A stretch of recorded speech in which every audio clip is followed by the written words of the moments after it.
सीधे होकर बैठे, नेत्रों को बंद कर लें, सहज हो जाएं, स्वयं को, शरीर को अनुभव करें, मन को, मनस स्थिति को अनुभव करें, स्वयं को शांत अनुभव करते हुए जगत पिता परमात्मा के दिए हुए जीवन को, बनाए हुए संसार को, उनसे मिले शरीर को अपनी भावना में लाएं और इन सब को ध्यान में रखते हुए भगवान के प्रति हृदय में कृतज्ञता की अनुभूति करें। कृतज्ञता की अनुभूति करते हुए उनके नाम स्मरण के साथ उनका धन्यवाद करेंगे।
पावन भावों को भीतर बनाए रखते हुए दोनों हथेलियों का दर्शन करें, मुखमंडल का स्पर्श करें, उंगलियों के मध्य से पलकें खोलते हुए भीतर से बाहर आ जाएं, सामने बैठे।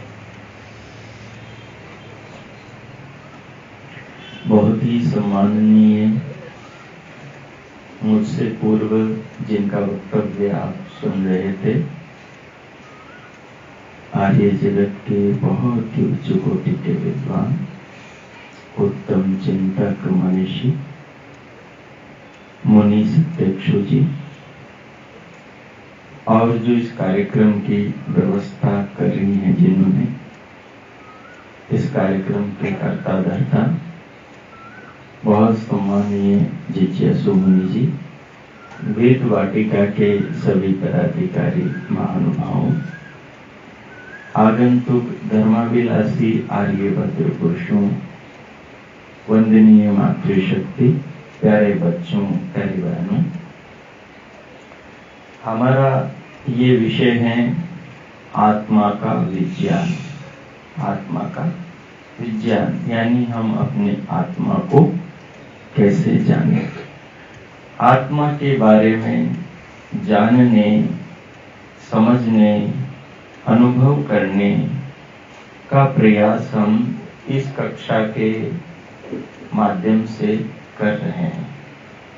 पिछली बैठकों में हमने विचार किया कि ये जो आत्मा है, जो शरीर में रहती है, इस आत्मा के कुछ लक्षण हैं, कुछ लिंग हैं, कुछ चिन्ह हैं, जिनके माध्यम से आत्मा स्वयं शरीर के द्वारा, अपने उन लक्षणों के द्वारा खुद अपने आप को जान सकता है, समझ सकता है। क्योंकि आत्मा चेतन है, जड़ तो है नहीं, जड़ चीज तो अपने लक्षणों के द्वारा अपने आप को जान ही नहीं सकती, क्योंकि उसमें तो चेतना ही नहीं है। लेकिन आत्मा तो चेतन है, तो वो चेतन है, इस कारण से जानने का गुण तो उसमें स्वाभाविक है ही सही, तो वो अपने आप को जान सकती है। उसके लिए हमने महर्षि कणाद ने और महर्षि गौतम ने जैसे आत्मा को जानने के लक्षण बताए, उन लक्षणों पर हमने विस्तार से विचार पिछले दिनों की 2-3 बैठकों में किया, जिसके अंदर प्राण है, अपान है, निमेष है, उन्मेष है, जीवन गति है, मन है, जीवन है, इंद्रियांतर विकार है, इच्छा है, द्वेष है, प्रयत्न है, सुख है, दुख है और ज्ञान है। ये आत्मा को जनाने वाले आत्मा के लिंग हैं, आत्मा के चिन्ह, आत्मा के लक्षण हैं। जिस शरीर में आत्मा होती है वो शरीर के अंदर प्राण आता है, प्राण भीतर से बाहर निकलता है, श्वास प्रश्वास आती जाती है। जिस शरीर में प्राण है उसकी नाक पर उंगली रखकर देखेंगे आप तो पता लग जाएगा कि इसमें प्राण, इसमें आत्मा है, प्राण आ रहा है, प्राण जा रहा है। जब आदमी की आत्मा शरीर से निकल जाती है तो क्या देखते हैं? नाक देखते हैं, नाक पर उंगली लगाकर देखते हैं ये श्वास ले रहा है नहीं ले रहा है, उसकी छाती ऊपर नीचे हो रही है नहीं हो रही, उसकी नाड़ी धड़क रही है। जो श्वास लेगा उसकी नाड़ी भी धड़केगी और जो श्वास नहीं लेगा उसकी नाड़ी भी धड़कना थोड़ी देर में बंद हो जाएगी। तो जिसके अंदर प्राण जा रहा है और प्राण भीतर से बाहर निकल रहा है उसके अंदर आत्मा है। उसके बाद में निमेष उन्मेष, जिसकी पलकें खुल रही हैं, जिसकी पलकें बंद हो रही हैं, उसके अंदर भी आत्मा है। उसके बाद में कहा जीवन, जो जी रहा है, जो उठ रहा, बैठ रहा, खा रहा, पी रहा है, सो रहा, जाग रहा है, बोल रहा, गर्दन घुमा रहा है, प्रत्येक बात की प्रतिक्रिया दे रहा है, उसमें भी आत्मा है। और फिर आगे कहा कि मनोगति, जिसके अंदर विचार चिंतन चल रहा है, जो सोच रहा, विचार रहा है, उसमें भी आत्मा है, उसमें भी आत्मा है।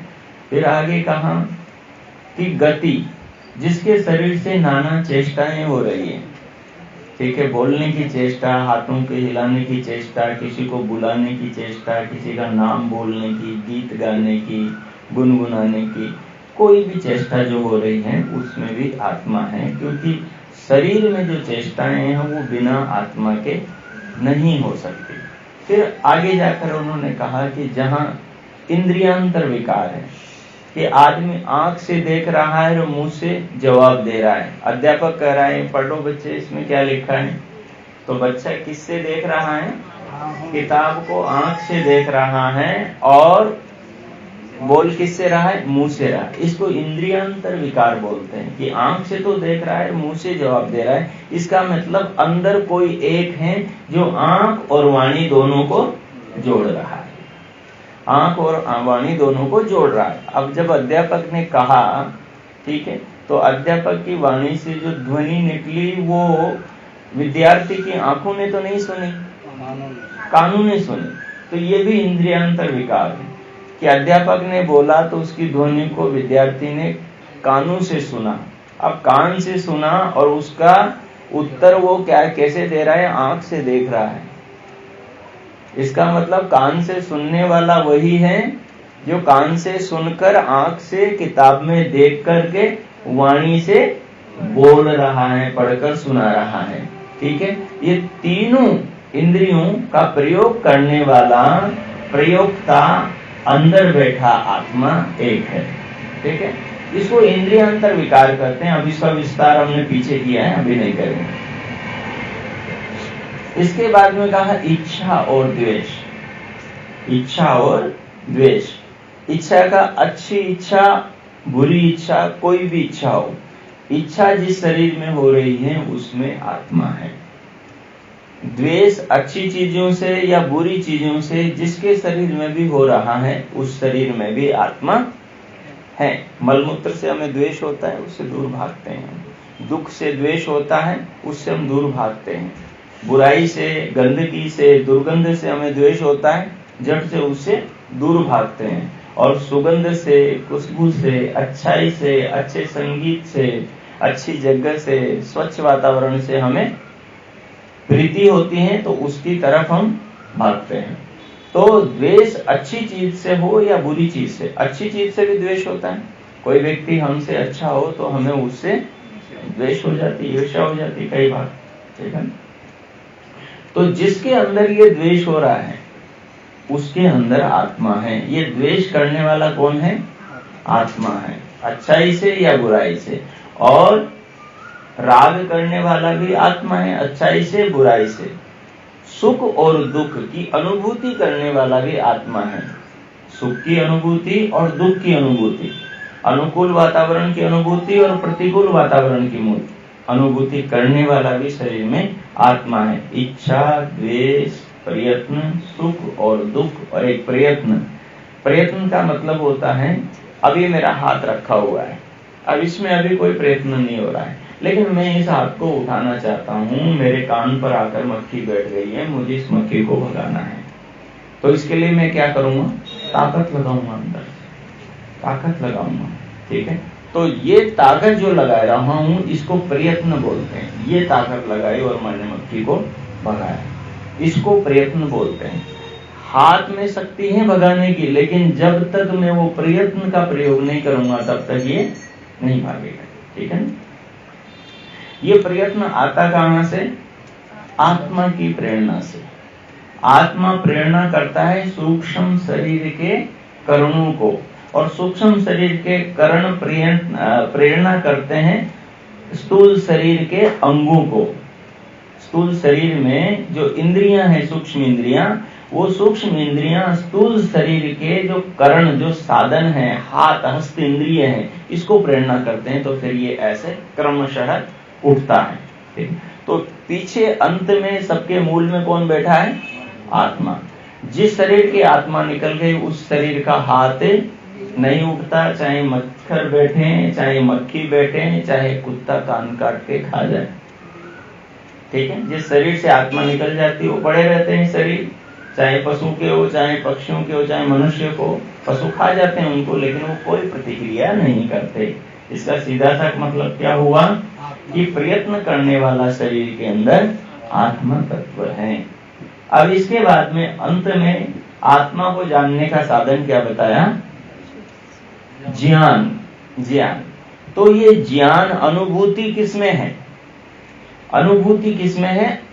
अनुभूति करने की क्षमता किसमें है? अनुभूति करने का गुण किसमें है? आत्मा में। शरीर से आत्मा निकल जाता है, उसके बाद में शरीर के अंदर ये अनुभूति किसी को नहीं होती।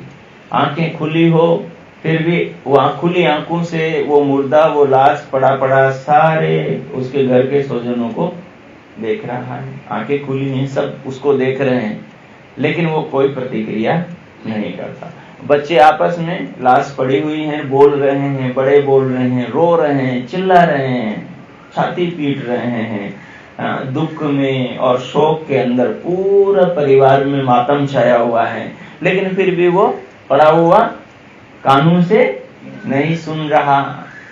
जो कानों से नहीं सुन रहा वो वाणी से बोलेगा भी नहीं। जो आंखों से नहीं देख रहा है वो प्रतिक्रिया भी नहीं करेगा। इसका मतलब है कि जो आंखों से जानने वाला है, अभी मैं आपको जान रहा हूं, आप मुझे जान रहे हैं। कानों से जो सुनने वाला है, अभी आप मुझे सुन रहे हैं, ठीक है। तो ये आत्मा है। तो ये जानने वाला जो तत्व है शरीर में, ये आत्मा है। अब इस आत्मा की ये दो सूत्रों पर हमने पीछे बात करी। महर्षि कणाद मुनि का सांख्य दर्शन, ये वैशेषिक का, और महर्षि गौतम का न्याय दर्शन का। ये जो दो सूत्र थे, इन दो सूत्रों पर यदि नियमित रूप से 6-8 महीने तक अभ्यास किया जाए तो हम अपने आत्मा के तह तक पहुंच सकते हैं। और उसको इतने अच्छे से जान सकते हैं कि हमें फिर संदेह नहीं होगा। इसके बाद में हमने एक बात और भी करी थी कि ये तो बहुत एक सामान्य बात है और इसको तो हम सब अनुभव करते हैं, भाई मैं देख रहा हूं, मैं सुन रहा हूं, ठीक है। और ये जानते हम कैसे हैं, ये हमें जानकारी कैसे होती है? हमें अपने स्वरूप से भिन्न हम शरीर को मानते हैं कि स्त्री का शरीर है तो हम मानते हैं कि मैं स्त्री हूँ, पुरुष का शरीर है तो हम मानते हैं कि मैं पुरुष हूँ, काला गोरा शरीर है, सुंदर बदसूरत शरीर है तो हम मानते हैं मैं ऐसा हूँ, ठीक है। ये किस आधार पर? तो ये हम वृत्ति के आधार पर मानते हैं, विचार के आधार पर मानते हैं। हमारी इंद्रियों से हम जैसा देखते हैं वैसा ही हमारे अंदर चित्र बनता है, वैसा ही हमारे अंदर संस्कार बनता है। उस अंदर के संस्कार को हम देखते हैं और वैसा ही अपने प्रति भावना बनाते हैं, अपने प्रति वैसी ही मान्यता, अपनी वैसी ही छवि, वैसे ही जानकारी अपने प्रति हम गढ़ते हैं। ये बहुत साधारण बात है। आप सोचेंगे तो पूरी की पूरी जो माइंड की साइंस है, पूरा का पूरा जो दिमाग का, जो मस्तिष्क का जो विज्ञान है, जिस विज्ञान के बल पर हमारा पूरा का पूरा जीवन व्यवहार चलता है, ये पूरा का पूरा हमें समझ में आसानी से आ जाएगा। तो दृष्टा दृश्य मात्र शुद्धों की प्रत्ययानुपश्य।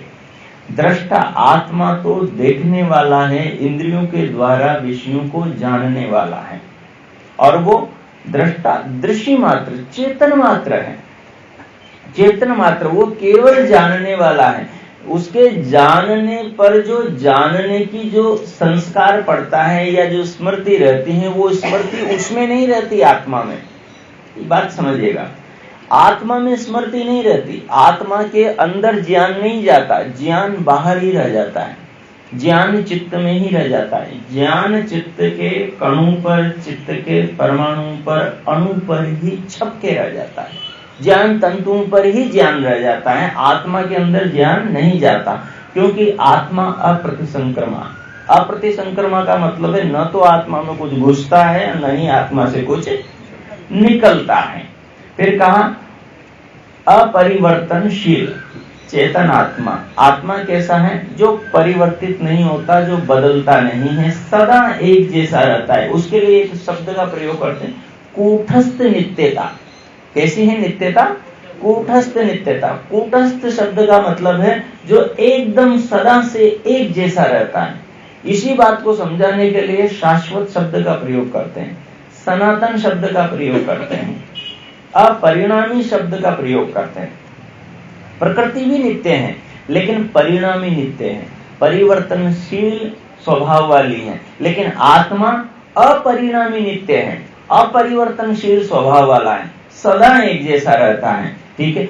फिर भी दृष्टा दृश्य मात्र शुद्धोपि, फिर भी प्रत्ययानुपश्य, प्रत्यय के अनुसार, ज्ञान के अनुसार, वृत्ति के अनुसार देखने वाला है।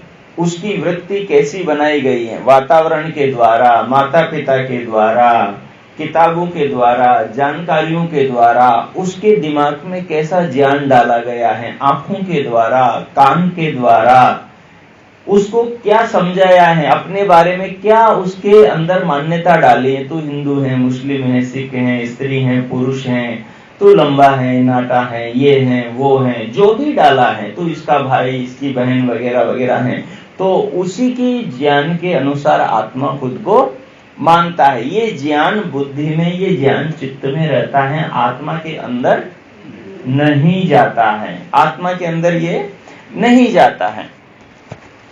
इसलिए कहा जाता है कि आत्मा न तो पैदा होता है, आत्मा न मरता है, क्योंकि आत्मा में न कुछ जाता है, न आत्मा से कुछ निकलता है। आत्मा अपरिणामी शाश्वत है, अजन्मा है, ठीक है, शाश्वत है। तो इसलिए परिवर्तन किसका होता है? जैसे विचारों का परिवर्तन होता है, ठीक है, विचार जड़ है, ठीक है, बुद्धि का परिवर्तन होता है, बुद्धि जड़ है, मन का परिवर्तन होता है, मन जड़ है, वैसे ही शरीर का परिवर्तन होता है, शरीर जड़ है। जो जड़ चीजें हैं वो बदलती हैं, जिस बच्चे को पिछले जन्म की स्मृति आ गई वो बता देता है पिछले जन्म में मेरे वो पिता थे, वो मेरी माता थी, वो मेरी बहन, वो मेरी पत्नी, वो मेरा पति था। वो बच्चा सारा कुछ बता देता है। और जब वो तुतलाने लगता है तभी बता देता है। जब वो घर से बाहर निकाला नहीं गया तभी बता देता है। अभी वो घर के आंगन में ही उठता बैठता कूदता फांदता था। अभी वो घर के चौक के बाहर किसी गली में गांव की में गया ही नहीं, पहले ही बता रहा है। तो उसे गोद में उठा करके घर वाले ले जाते हैं वहां, और रास्ता वही बच्चा बता रहा है जिस रास्ते पर अब तक वो गया नहीं। ठीक है, हाँ, अपने गांव का तो रास्ता उसको मालूम नहीं। हाँ, उसके गांव में ले जाओगे ना आप, उसके बाद का रास्ता वो बता देगा। भाई जिस घर में उसका जन्म हुआ वहां से तो उसके घर तक रास्ता कैसे जाएगा ये उसको मालूम ही नहीं है। ठीक है, क्योंकि पिछले जन्म में तो वो इस घर को नहीं जानता था ना। लेकिन वो ये बताएगा कि मेरा गांव जो है, गांव के पास में मुझे ले चलो, फिर वहां से रास्ता मैं बता दूंगा। ठीक है, या वो बच्चा पिछले जन्म में दिल्ली गया है, दिल्ली के किसी क्षेत्र में उसका घर है, तो फिर उसको दिल्ली ले जाओ, दिल्ली से आगे का रास्ता वो बता देगा। ठीक है, जयपुर से दिल्ली का उसको पता नहीं है। अच्छा, अब उस बच्चे को आप ले गए हो उसके गांव में ले जाने के बाद में फिर वो गलियां बताता है। इस सकड़ी गली से चलेंगे, वो चौड़ी गली आएगी, वो जो तीसरा नुक्कड़ है उस पर वो जो चौथा मकान है, उस चौथे मकान के पीछे जो मकान है, उस पीछे वाले मकान के बाजू में जो मकान है वो हमारा मकान है, ये मकान हमने लिया था, ये बेच दिया था, ये हुआ था, वो हुआ था, मेरे इतने भाई, इतनी बहनें, ये पत्नी, ये सारा कुछ वो बताएगा। अपने बच्चों के बारे में बताएगा, मैंने इनको इतना पैसा दिया था, उनसे इतना पैसा लिया था, इस पैसे के बारे में पत्नी को किसी को पता नहीं है, इस पैसे के बारे में मुझे ही पता था, इस आदमी ने छल से मुझे मार दिया। जब वो पूरी जानकारी करते हैं तो वो सारी तरह पर बातें वो की वो निकल जाती है। तो फिर क्या करोगे, मानोगे ना? फिर तो मानना ही पड़ेगा ना। ठीक है, फिर तो मानना ही पड़ेगा। तो इससे क्या बात सिद्ध हुई कि शरीर बदला है, आत्मा नहीं बदली है। शरीर बदला है, आत्मा नहीं बदली है। तो आत्मा अपरिवर्तनशील है, आत्मा बदलता नहीं है, शरीर बदलता है। अब एक चीज और भी ध्यान रखना है, शरीर बदला है लेकिन सूक्ष्म शरीर नहीं बदला है। स्थूल शरीर बदला है, सूक्ष्म शरीर नहीं बदला है। पिछले जन्म की जो याददाश्त हैं, जो चीजें जो पिछले जन्म में थी, जो दिमाग में छपी थी, संस्कारों में है, वो नहीं बदली है। तो सूक्ष्म शरीर नहीं बदलता, केवल स्थूल शरीर बदलता है। और मुक्ति में तो सूक्ष्म शरीर भी छूट जाता है, वो भी नहीं रहता। मुक्ति में तो सूक्ष्म शरीर भी छूट जाता है, केवल आत्मा अकेला रह जाता है। ठीक है, तो आत्मा कभी नहीं बदलता, स्थूल शरीर बदलता है, सूक्ष्म शरीर बदलता है, विचार बदलते हैं, वृत्तियां बदलती हैं। ठीक है, तो न जीवो म्रियते, जीवात्मा मरता नहीं है, वो सदा एक जैसा ही रहता है। इसलिए हमें दुखी होने की जरूरत नहीं है। लेकिन ये तो जरूरत है कि ये शरीर तो चला जाएगा, क्योंकि उन्नति का जो अवसर है वो मानव का शरीर है। उन्नति का जो अवसर मिलता है वो आत्मा को मनुष्य शरीर में जन्म लेकर ही, मनुष्य शरीर में आकर ही मिलता है। बाकी शरीरों के अंदर ये अवसर नहीं आता। तो हमारे दर्शनों के अंदर इन बातों को बहुत सरलता से, बहुत स्पष्टता से समझाया गया है कि हम किस प्रकार से अपने आप को जाने। जो हम शरीर नहीं है, जो हम शरीर मानते चले आ रहे हैं, तो अपने आप को जाने। मैं कई बार अपने साधकों से एक प्रयोग करवाता हूँ, आज आप भी करके देख लीजिएगा। कल तो मैं नहीं रहूंगा, फोन पर मुझे बता देना। तो मैं उन्हें कहता हूँ कि रात में अपना घर के अंदर शीशा है ना, 10-11 बजे जब सब सो जाए, तब उस शीशे में जाकर अपने आप को देखना और 1-2 मिनट तक देखते रहना। उस शीशे में जिन आंखों से आप झांक रहे हो उन आंखों में झांकना और पूछना कि मैं कौन हूं, मैं कौन हूं, और डरना नहीं।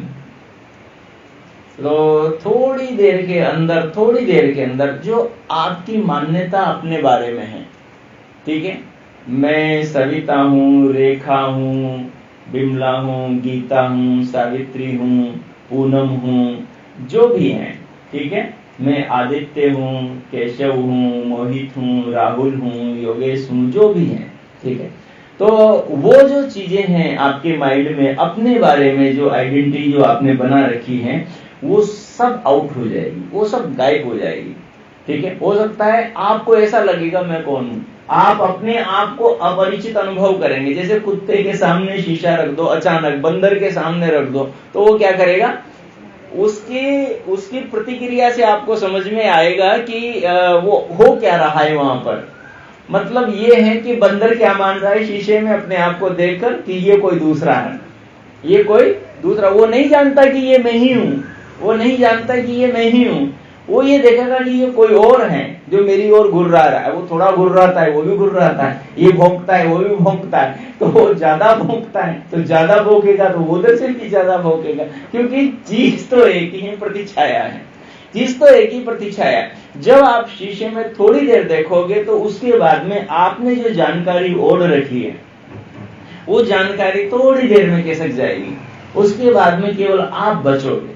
अब आप बचोगे, आप क्या हो भाई, शरीर का नाम है, आपका तो नहीं है। तो जब जन्म हुआ था माँ बाप ने रखा था, तो नाम गया, नाम गया। ठीक है, अच्छा, शरीर पत्नी था किसी का, शरीर पति था किसी का, शरीर पिता था किसी का, शरीर माता था किसी का, शरीर पुत्र था किसी का, शरीर पुत्री था किसी का।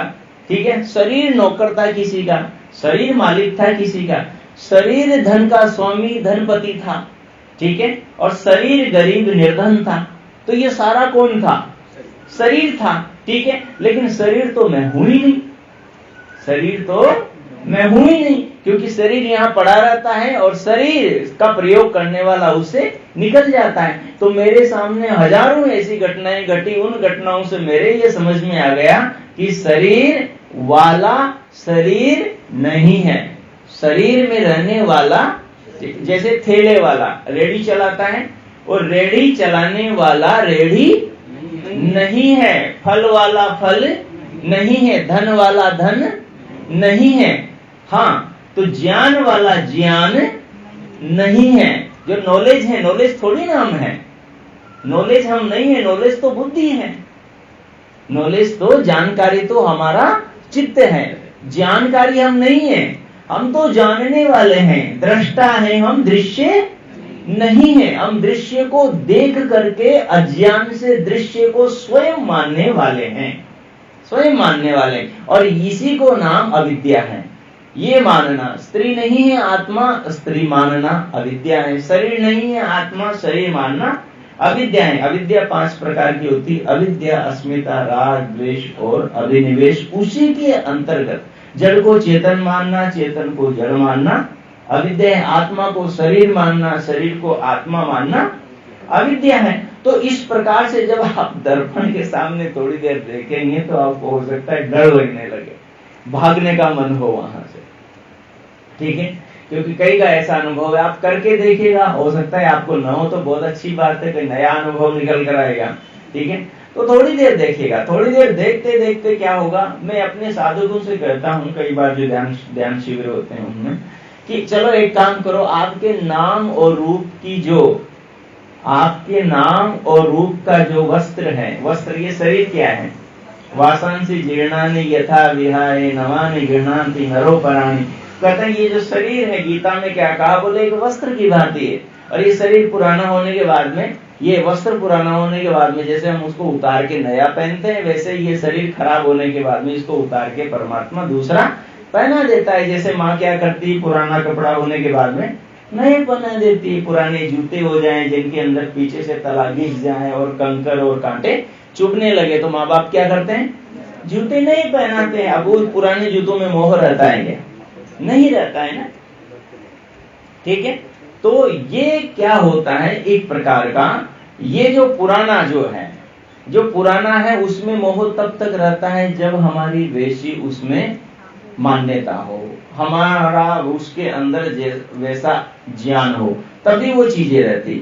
और वो चीज छूटने के बाद में, समझ आ जाने के बाद में, उसका यथार्थ ज्ञान हो जाने के बाद में वो अनुराग भी खत्म हो जाता है। जब हमें ये ज्ञान हो जाएगा कि शरीर में नहीं हूं, मैं शरीर से भिन्न हूं, शरीर से अलग हूं, ये ज्ञान तभी होगा जब इन बातों पर बार बार अमल किया जाएगा, बार बार इन बातों पर विचार किया जाएगा, बार बार इन बातों पर चिंतन किया जाएगा।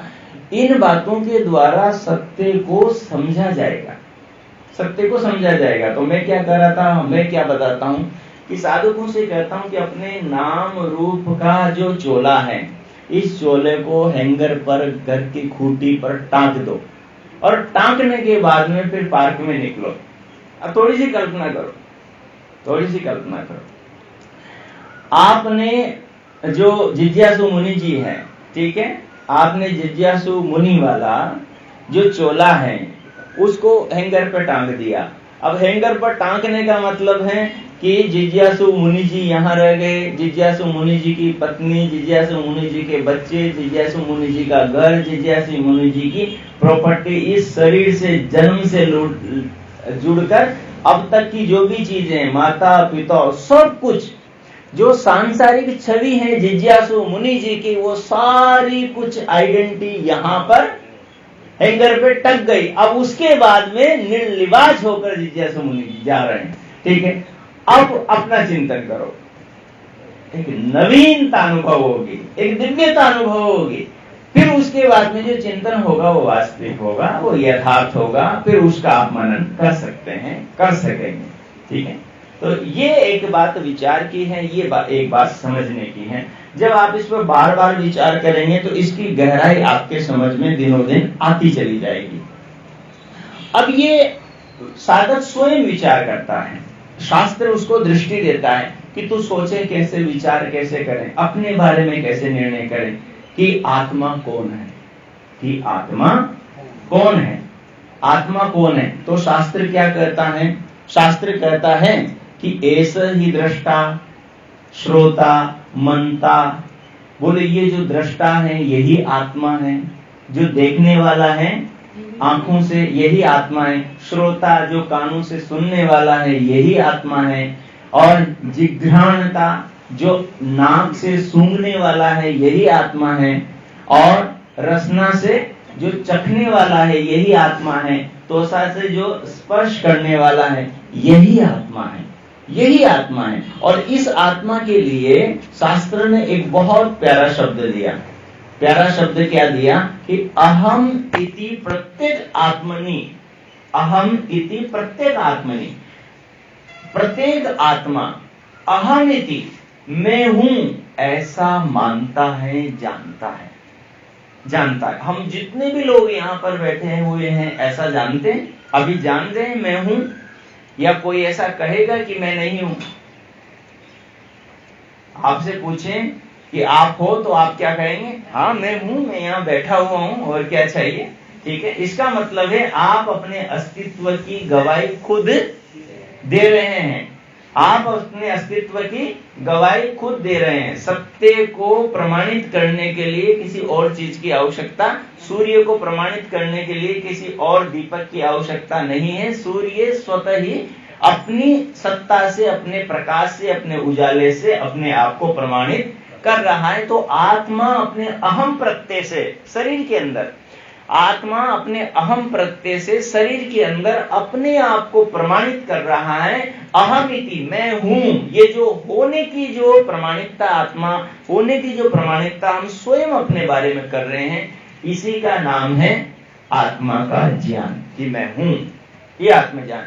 अब इस चीज को हम समझ नहीं पाते, इस चीज को हम गहराई से ऐसा नहीं समझ पाते कि इससे संतुष्ट हो जाएं, संतुष्ट हो जाएं, संतुष्ट नहीं हो पाते। अच्छा हम इससे तो संतुष्ट हो जाते हैं, मैं धापू हूं, मैं गीता हूं, मैं कमला हूं, मैं रेखा हूं, मैं सविता हूं, ठीक है, मैं सरिता हूं, मैं सरस्वती हूं, मैं मोहन हूं, मैं राघव हूं, मैं लेखराम हूं, मैं घनश्याम हूं। हम इससे तत्काल संतुष्ट हो जाते हैं, क्योंकि इस बात को हमने एक बार नहीं, 1000 बार नहीं, लाखों बार सुना है। हाँ? लाखों करोड़ों बार हमने अपना नाम लोगों से सुना है, तो वो हमारे दिमाग में इस तरह से बैठ गया है कि हम यही हैं, हम यही हैं। अगर हमें शुरू से ये बताया जाता कि हम ये नहीं है, ये हैं, तो फिर इसमें भी मैं आत्मा हूं संदेह नहीं होता।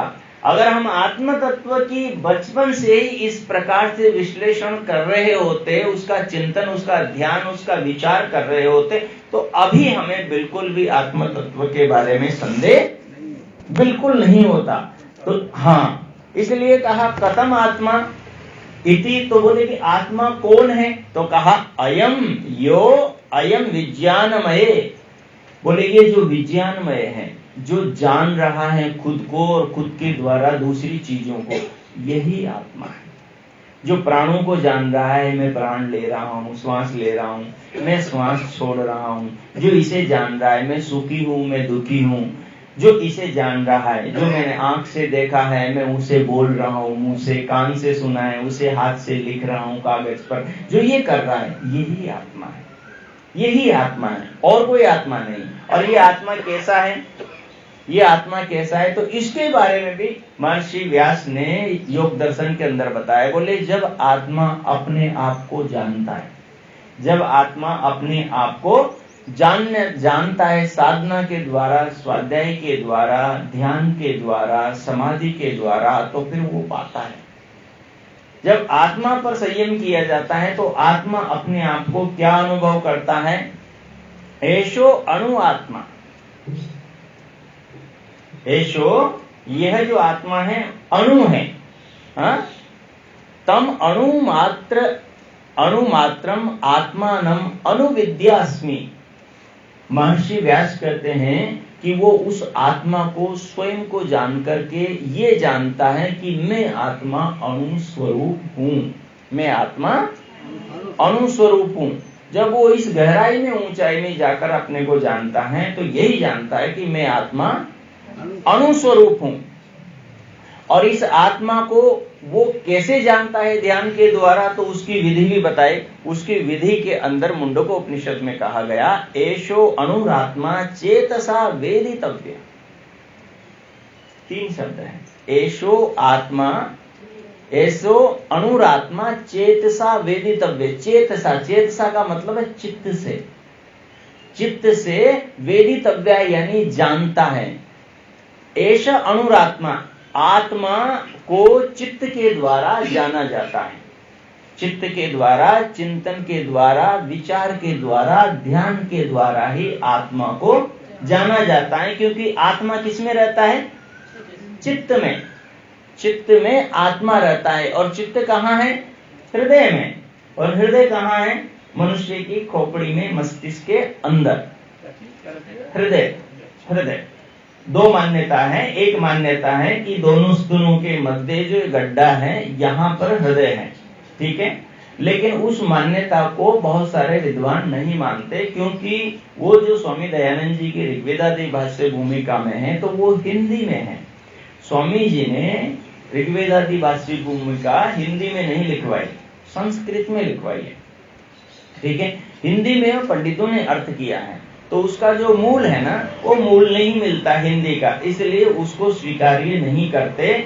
और अथर्ववेद आदि के प्रमाणु, आयुर्वेद आदि के प्रमाणु के द्वारा जो उच्च कोटि के आर्य जगत के जो प्रतिष्ठित विद्वान हैं, उनके द्वारा ये प्रमाणित है कि आत्मा का स्थान ये मस्तिष्कगत हृदय है, न कि रक्त शुद्धि वाला हृदय है, ठीक है। तो यहाँ पर जो चित्त है, ठीक है, यहाँ पर जो चित्त है, जिस चित्त से सारी इंद्रियां जुड़ी हुई है, नेत्र इंद्रिय, श्रोत्र इंद्रिय, घ्राण इंद्रिय, रसना इंद्रिय, त्वक इंद्रिय, सारी इंद्रियों का जो केंद्र है वो मनुष्य का मस्तिष्क है। जहां बच्चे के ऊपर की त्वचा बचपन में लुक डिप हिलती रहती है, वहां से अंगूठे के बराबर अंदर का जो नीचे का स्थान है, वहां पर चित्त तत्व है। और चित्त तत्व में ही आत्म तत्व का निवास है। जब नित्य साधक इस पर अनुसंधान ध्यान करता है, शास्त्र के अनुसार चिंतन करता है, संयम करता है, धारणा ध्यान समाधि लगाता है, तो वो इस तत्व का चित्त के द्वारा ही साक्षात्कार करता है और ये पाता है कि मैं आत्मा अणुस्वरूप हूं, मैं आत्मा अणुस्वरूप हूं। तो इस प्रकार से ये जो आत्मचिंतन है, आत्म साधना है, इसको जब साधक नियमित रूप से बार बार करता है तो फिर वो ये जान जाता है कि भाई शरीर में नहीं हूँ, पुरुष में नहीं हूँ, स्त्री में नहीं हूँ, बालक में नहीं हूँ, जवान बूढ़ा में नहीं हूँ, मैं तो शुद्ध आत्मा हूँ। इस जानकारी से व्यक्ति के जीवन में पवित्रता आती है। इस जानकारी से व्यक्ति के जीवन में धार्मिकता आती है। इस जानकारी से व्यक्ति के जीवन की सारी बुराइयां दूर होती हैं। इस जानकारी से व्यक्ति अभिमान छोड़ देता है, इस व्यक्ति अन्याय छोड़ देता है, व्यक्ति छल कपट छोड़ देता है, व्यक्ति झूठ बोलना छोड़ देता है। सारे अवगुणों का आत्मा को जान करके व्यक्ति त्याग कर देता है। जब उसे ये पता लगता है कि न आत्मा के साथ कुछ जाता है, न आत्मा से कुछ निकलता है, न आत्मा में कुछ परिवर्तन होता है। अभी आदरणीय मुनि जी कह रहे थे कि जब व्यक्ति जान जाता है कि भाई गाली निकाल रहा है, वो गाली मुझ में तो जाने वाली नहीं है, ठीक है, गाली मुझ में तो जाने वाली नहीं है। वो तो गाली किसके लिए दे रहा है? वो शरीर के लिए दे रहा है, ठीक है। और शरीर तो मैं हूं ही नहीं, शरीर तो मैं हूं ही नहीं, ठीक है। तो वो क्या है, गाली से, वो किसी के बैर से, वो किसी के छल कपट से, वो किसी के ईर्ष्या द्वेष से, वो लोभ लालच से, वो पदार्थों के प्रभाव से, सब चीजों से अपने आप को अलग जानता हुआ, इन सब के साथ, इन सब के बीच में रहता हुआ, इनसे अपने आप को ऊंचा उठा लेता है। हमारे विद्यालयों के अंदर बच्चों को ब्रह्मा बनना सिखाया जाता था। ब्रह्मा किसे कहते हैं? जिसे चारों ऋषियों ने चारों वेदों का ज्ञान दिया। चारों ऋषियों ने चारों वेदों का ज्ञान दिया, उस ऋषि को ब्रह्मा कहते हैं। अब हमारे जब गुरुकुल हुआ करते थे ऋषि मुनियों के, तो उन गुरुकुलों में बच्चों को ब्रह्मा बनने का विज्ञान बताया जाता था कि तुम ब्रह्मा बनो। अच्छा, बच्चे ब्रह्मा कैसे बनेंगे? उसके लिए चित्र, एक प्रतीक बनाया जाता था, जिस प्रतीक के अंदर उस ब्रह्मा के चार तो मुंह हैं। ये है, चार तो मुंह हैं, और वो कमल के फूल पर बैठा हुआ है। एक हाथ में कमंडल है, एक हाथ में माला है, और एक हाथ में पोथी है, किताब है, और एक हाथ के अंदर क्या है, वो माला फेरने का वो लकड़ी का दिया है। यही दिखाया जाता है ब्रह्मा के चित्र में। अब ये जो चित्र है ना, ये चित्र प्रतीक है।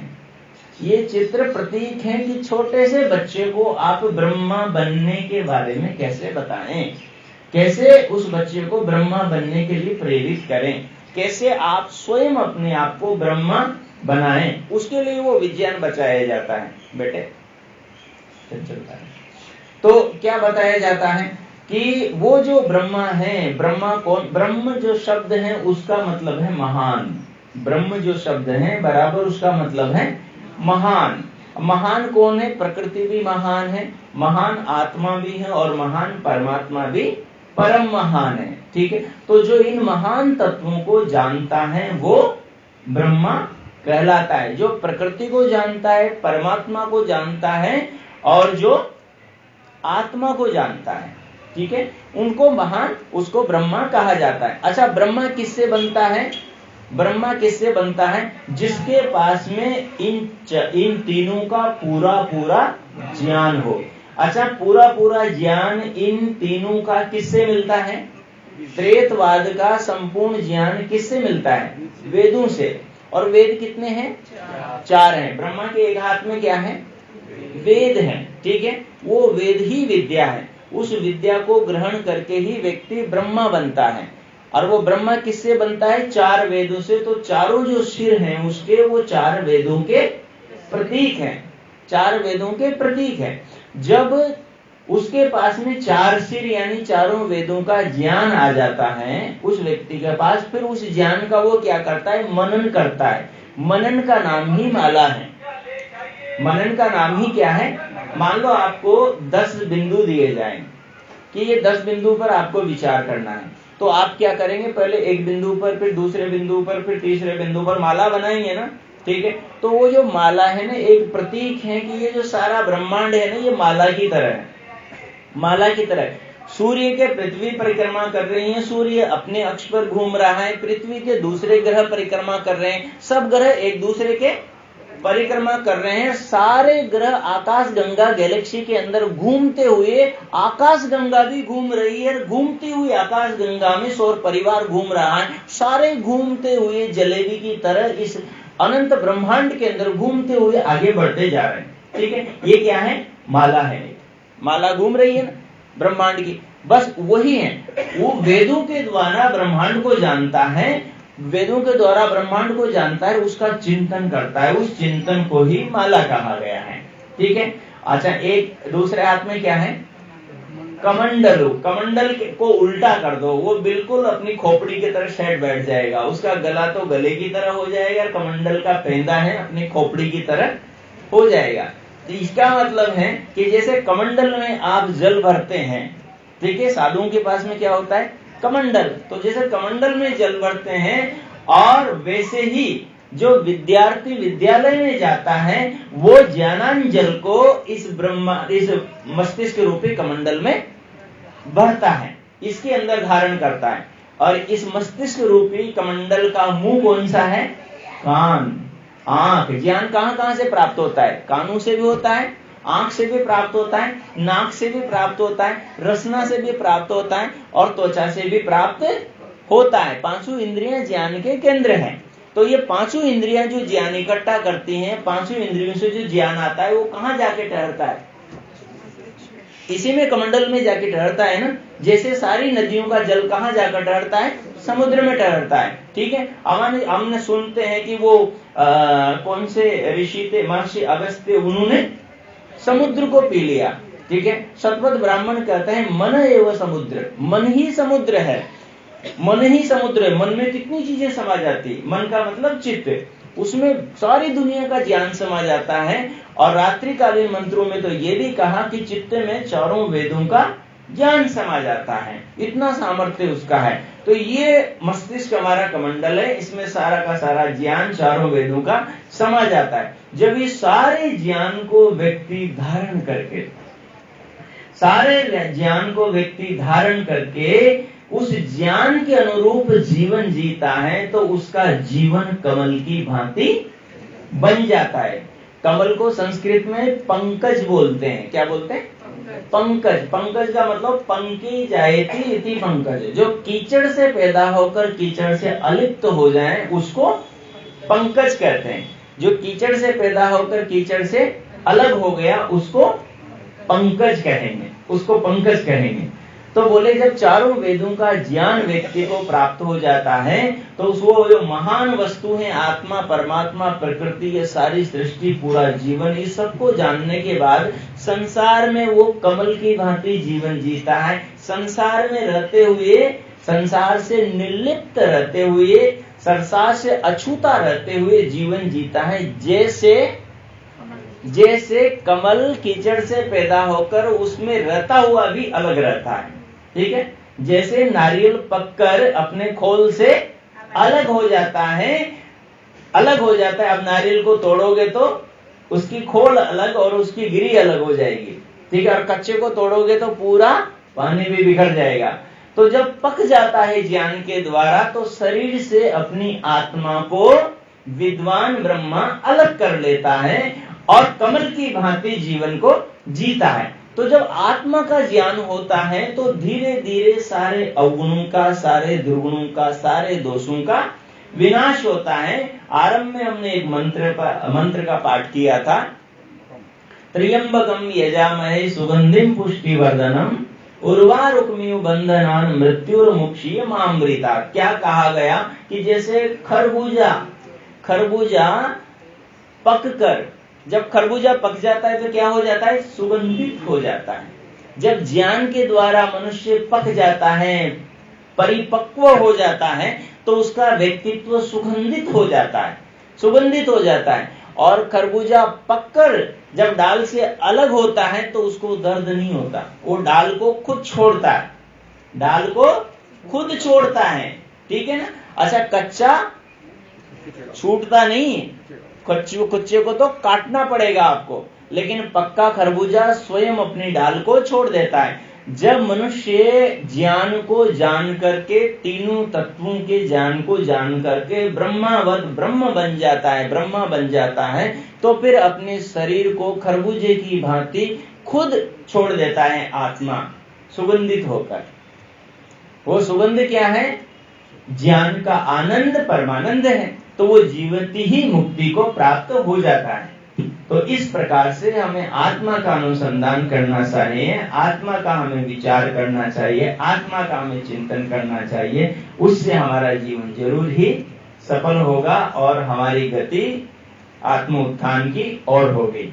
तो ये जो हमारी बैठक है वो यहाँ पर पूर्ण होती है। उनके कुछ प्रश्न हैं। हाँ, पूछिए। देवी शान्तिरापः शान्तिरोषधयः शान्तिः वनस्पतयः शान्तिर्विश्वे देवा शान्तिर्ब्रह्म शान्तिः सर्वं शान्तिः शान्तिरेव शान्तिः सामा शान्तिरेधि। ओम शांति शांति शांति। ओम। बोलिए जो बोले सो अभय। महर्षि स्वामी दयानंद सरस्वती जी की, गुरुवर विरजानंद दंडी जी की, मर्यादा पुरुषोत्तम श्री रामचंद्र जी की, योगेश्वर श्री कृष्ण चंद्र जी की, देश धर्म पर बलिदान होने वाले सभी वीर वीरांगनाओं की, बोलिए भारत माता की। यज्ञ की ज्योति, ओम का झंडा किरणवंतो विश्वमार्य प्रणव ध्वनि।